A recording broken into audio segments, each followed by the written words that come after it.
Hello friends, welcome to our channel. இன்றைக்கி நம்ம ஒரு சூப்பரான வேலையை பற்றின தகவல் தான் வந்து பார்க்க போகிறோம். அதாவது ஐடிபிஐ பேங்க்லேருந்து உங்களுக்கான வேலையை இப்போ வந்து அறிவிச்சிருக்காங்க.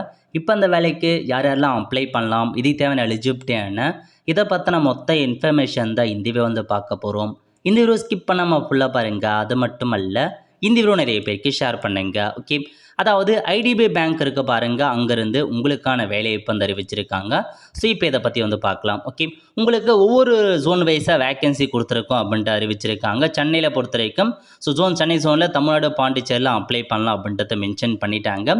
ஸோ நெக்ஸ்ட் வேகன்சி பற்றி பார்க்கலாம். ஓகே, அதாவது என்னமான பதவிகள் கொடுத்துருக்காங்க அப்படின்னா, உங்களுக்கு பிஜிடிபிஎஃப் அப்படின்ற ஒரு பதவி தான் கொடுத்துருக்காங்க. வேகன்சியை பொறுத்த வரைக்கும் டோட்டலாக வந்து பார்த்தா உங்களுக்கு எக்கச்சக்கமான 650 வேகன்சி வந்து டோட்டலாக வந்து அறிவிச்சிருக்காங்க.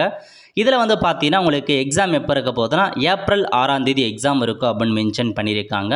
20 வயசுலேருந்து 25 வயசுக்குள்ளே இருக்கவங்க அப்ளை பண்ணலாம். கல்வி தகுதி எனி டிகிரி முடித்தவங்க இந்த வேலைக்கு நீங்கள் தாராளமாக அப்ளை பண்ண பாருங்கள். ஸோ இது என்னமான பதவி அப்படின்னா, உங்களுக்கு அசிஸ்டன்ட் ஜூனியர் மேனேஜருக்கான பதவி தான் கொடுத்துருக்காங்க. ஐடிபிஐ பேங்க்கில் ஜூனியர் அசிஸ்டன்ட் மேனேஜர் கிரேட் ஓக்கான பதவியை வந்து அறிவிச்சிருக்காங்க. நல்ல ஒரு ஜாப் ஆப்பர்ச்சுனிட்டி.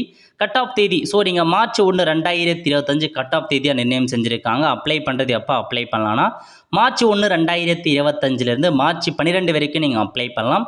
எக்ஸாம் பொறுத்த வரைக்கும் ஏப்ரல் 6 அன்றைக்கி தான் எக்ஸாம் இருக்க போகுது அப்படின்றத மென்ஷன் பண்ணிட்டாங்க.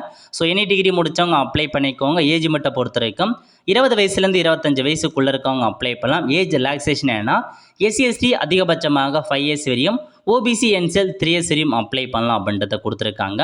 நெக்ஸ்ட் வந்து பார்த்தா நீங்கள் ஃபீஸ் பேமெண்ட் பண்ணுற மாரி இருக்கும். அதை பற்றியும் கொடுத்துருக்காங்க பாருங்கள். இந்த வேலைக்கு அப்ளை பண்ணுறதுக்கான ஃபீஸை பொறுத்த வரைக்கும் எஸ்சி எஸ்டி பிடபிள்யூ கேட்டகரிக்கு 250 ரூபா ஃபீஸ் பேமெண்ட் பண்ணுற மாதிரி இருக்குது. மீதிக்கு எல்லாருக்குமே 1050 ரூபா வந்து ஃபீஸாக வந்து கொடுத்துருக்காங்க. எப்படி அப்ளை பண்ணலாம் அப்படின்னா, வெப்சைட் கொடுத்துருக்காங்க. அந்த வெப்சைட்டில் போயிட்டு கேட்டிருக்க எல்லா இன்ஃபர்மேஷன்ஸுமே ஃபில் பண்ணி அப்ளை பண்ண பாருங்கள்.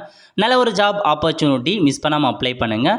எப்படி செலெக்ஷன்ஸ் பண்ணுறாங்க அப்படின்னு பார்த்தீங்கன்னா, ஆன்லைன் டெஸ்ட் வைக்கிறாங்க, அதுக்கப்புறம் பர்சனல் இன்டர்வியூ வைக்கிறாங்க. அதை பேஸ் பண்ணி தான் செலெக்ஷன்ஸ் பண்ணுறாங்க.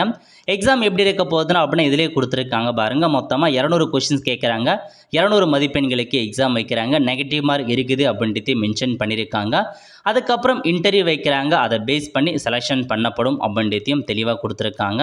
ஸோ எப்படி அப்ளை பண்ணலாம், அதை பற்றி ஃபுல் இன்ஸ்ட்ரக்ஷன்ஸ் கொடுத்துருக்காங்க. அதை வச்சு நீங்கள் மார்ச் 1ஆம் தேதி முதல் இந்த வேலைக்கு அப்ளை பண்ண பாருங்கள். எக்ஸாம் சென்டர் எங்கெங்கன்றதையும் இதிலே மென்ஷன் பண்ணிட்டாங்க.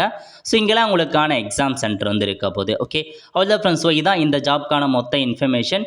கண்டிப்பாக இந்த வேலைக்கு அப்ளை பண்ணுறவங்க அப்ளை பண்ணுங்கள். அடுத்த ஒரு நல்ல வீடியோவில் சந்திப்போம். நன்றி, வணக்கம்.